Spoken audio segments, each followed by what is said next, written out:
Well, his roles have moved us to tears and also brought us uncontrollable laughter. He has been a resident of Barter Theatre since 2005, born and raised right here in the Tri-Cities. But Rick McVey did his final curtain call at the theater just last month. Our hometown star has retired, and this morning he joins us to talk about the past, the present, and the future. And we want to welcome Rick to the show. So good to have you. Thank you, Emily, and I appreciate it. It's always good to be here. I love this place and you and you know, just the opportunity to be here. So thanks. Well, big changes in your life, and of course, you've been a couple weeks now. How you doing so far?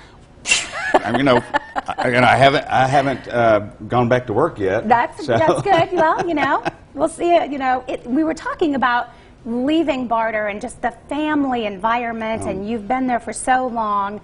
Got to be tough. It is tough, and it is a family. We've worked together so closely for so long, and you just come to love those people, and you have that relationship that I think is forged in a special way there because of that cauldron that everybody's working in. There's a lot of pressure and a sense of satisfaction when things go well, and so it is hard to leave that. And I'm not really like walking away from it. Yeah. The pressure cooker of being there, you know, for 15 years going full blast like that is really the thing that I'm walking away from. But I'm still hanging out with those folks. I mean, in fact, we got some things planned tomorrow that we're going to be doing together.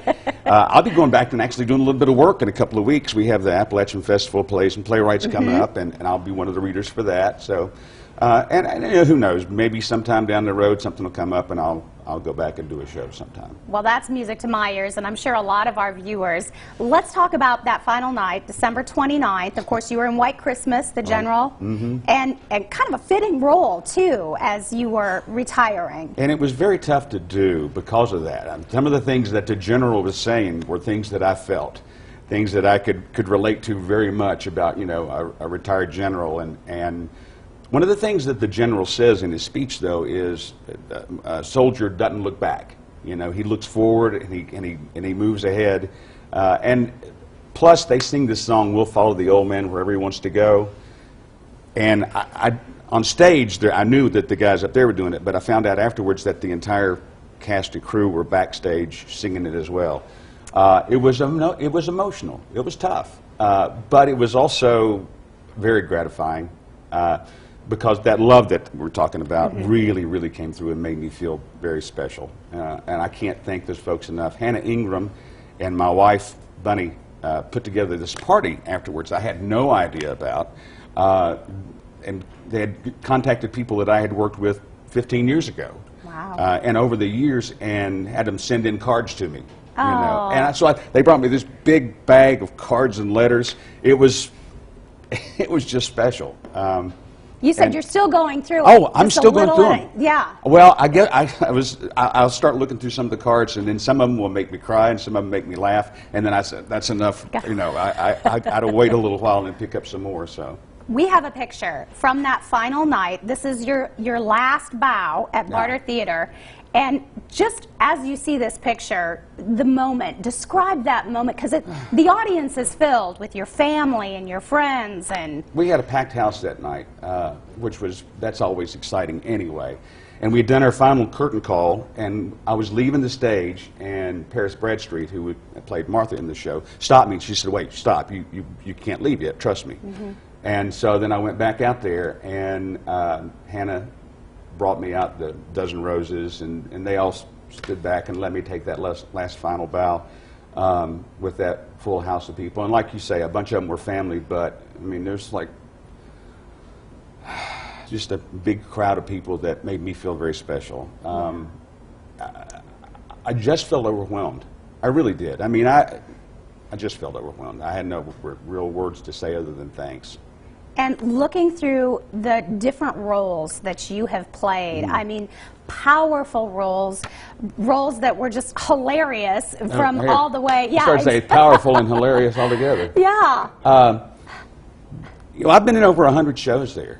Wow. In that period of time. And one of the great things about Barter, and I think it's great for the audiences, but it's particularly great for the actors, is that we get a chance to do things that nobody else gets to do. I mean, 100 shows.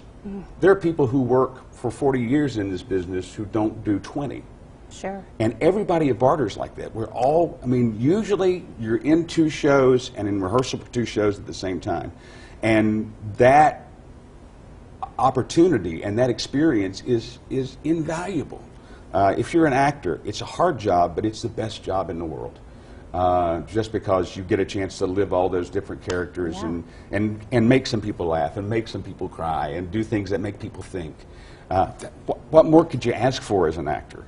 It's just the best place in the world. Do you have a favorite looking back when you say, that was just top of my career, just something that, or did they all sort of give you something? Well, they all do. I mean, literally, that's one of the things you try to do, is to find everything in everyone.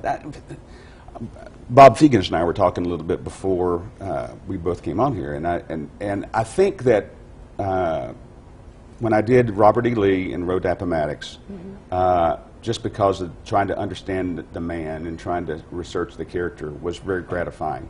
And I think that when I did Don't Cry for Me, Margaret Mitchell, with Michael Poisson and Ezra Colon and Mary Lucy Bivens, was some of the most fun that I had in any show. We did like 80 performances of that, and every time we'd do it, we'd analyze it and say, what can we do next time to make it a little bit funnier, make this thing work a little bit better?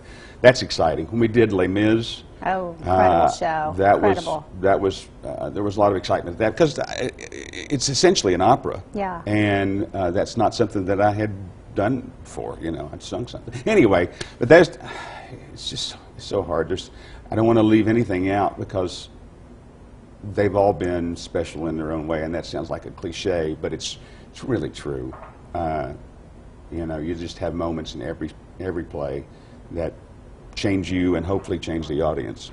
So. Well, and you sent in a few pictures, and one of the ones that I absolutely loved, I thought just the picture itself, we've got to show this, when you guys did The Wizard of Oz, and you did it like no other. I mean, it was just an incredible production. Yeah, well, thanks. Yeah, and we've done, actually, they're getting ready to do it again this year, which will be the 3rd time that in the time that I've been involved with Barter, that they've done Wizard of Oz. But when we did that, it's just, you know, it's iconic. Yeah. It's an iconic story, and to be able to play the lion in that production there was just fun. It wore me out. I bet it did. It's a hot suit. It does look pretty hot, yeah. One of my favorite things was the transition back into, you know, Zeke the farmhand. Farmer, yeah. And got to ask you, being from here, you have that connection with the community. You had that connection of, you know, people that are wanting to do what you did. You kind of give them that hope that you can be born and you can do it. Absolutely. Yeah, I was born here. I remember going to see shows at Barter when I was in elementary school. I remember Bob Porterfield making curtain speeches, you know, and for me, it was a combination of just different things. Theater I'd loved since I was a kid. When my wife and I got married, started having our own children, theater's a hard business to try to raise a family in. And back in those days, there weren't places like Barter is now. Because we have several families at Barter, people who are raising their own kids. But anyway, so I got out of it a little bit, backed off, because I needed to give a little bit more stable life to the family. And then once they got older and then moved out, then I began to get back into it, and fortunately Barter was there. But you just have to stick with it. Every step along the way, I tried to learn something that would hopefully help me when I got the opportunity to do it. So that's what I would tell somebody. If you're interested in doing it, look for every single opportunity to learn something, wherever it is, community theater, university theater, whatever it is. I'm going to miss you on that Barter stage. Thank you. I'm going to miss it too. But best of luck. I know you've got a big lots ahead. You're going to be going all over, seeing and doing all kinds of things. And come back and see us, okay? I'll be happy to anytime. Thank you. Right. Thanks for having me. And don't forget, you can always check out Barter's schedule in the upcoming season at bartertheatre.com. We'll be right back.